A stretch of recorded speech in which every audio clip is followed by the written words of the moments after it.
Howdy, y'all. So I gotta be honest, the day 14 was the first time I've ever done something like that. I'm generally the techie.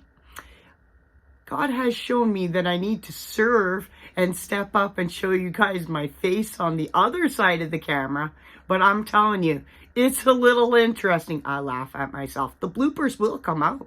I'm gonna roll out the bloopers. Anyway, today is day 15 of 25 of our mental health tips and tricks. It is basically our version of a Vlogmas. That's what Pastor Gigi calls it. I don't know how you guys get words out of that. You know, I just had this idea, and it isn't an idea, it's a realization.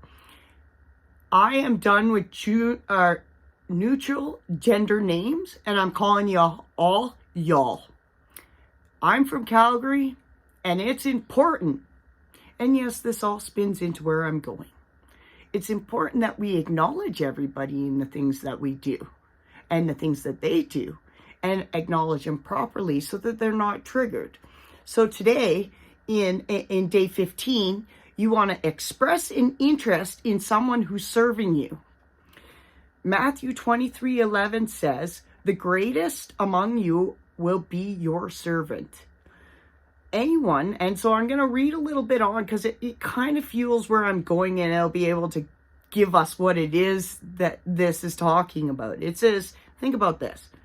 Anyone who has been in the service industry knows that it can be challenging every day when it comes to its own set of challenges, as one tries to put on a happy face while serving countless customers who can often be hard to please.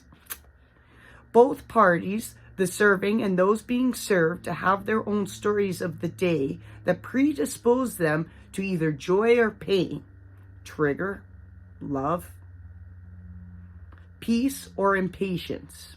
Yet servers are expected to swallow their personal issues and fake it till they make it. Don't we all know what that is? Especially those with mental health. We often have to fake it till we make it.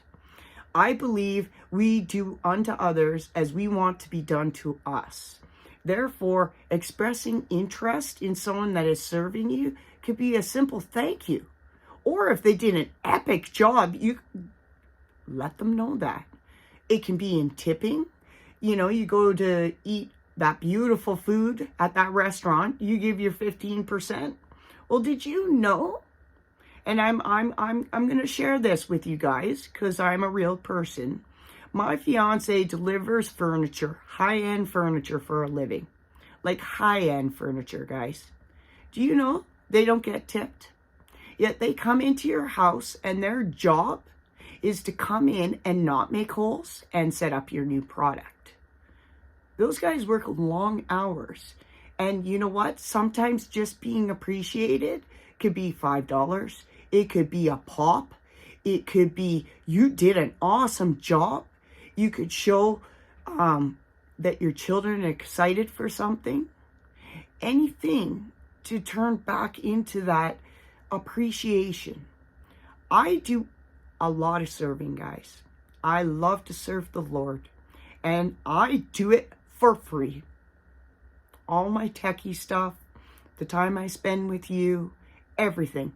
It's for free, but it isn't, because the appreciation I get from you and the love that I receive from the Lord is something that is so important that moves me day to day with my mental health, because I get insecure. I have personalities that are always saying, "Oh, don't do that," or "Oh, don't go there." Well, I have to take care of them too. It's a skill you can turn on to yourself, especially if you're into negative self-talk. But, you know, I won't go into that right now. Thank you for joining me. You'll probably see me on the next one, which will be day 16 of 25 days of mental health tips and tricks. Ciao, Ming.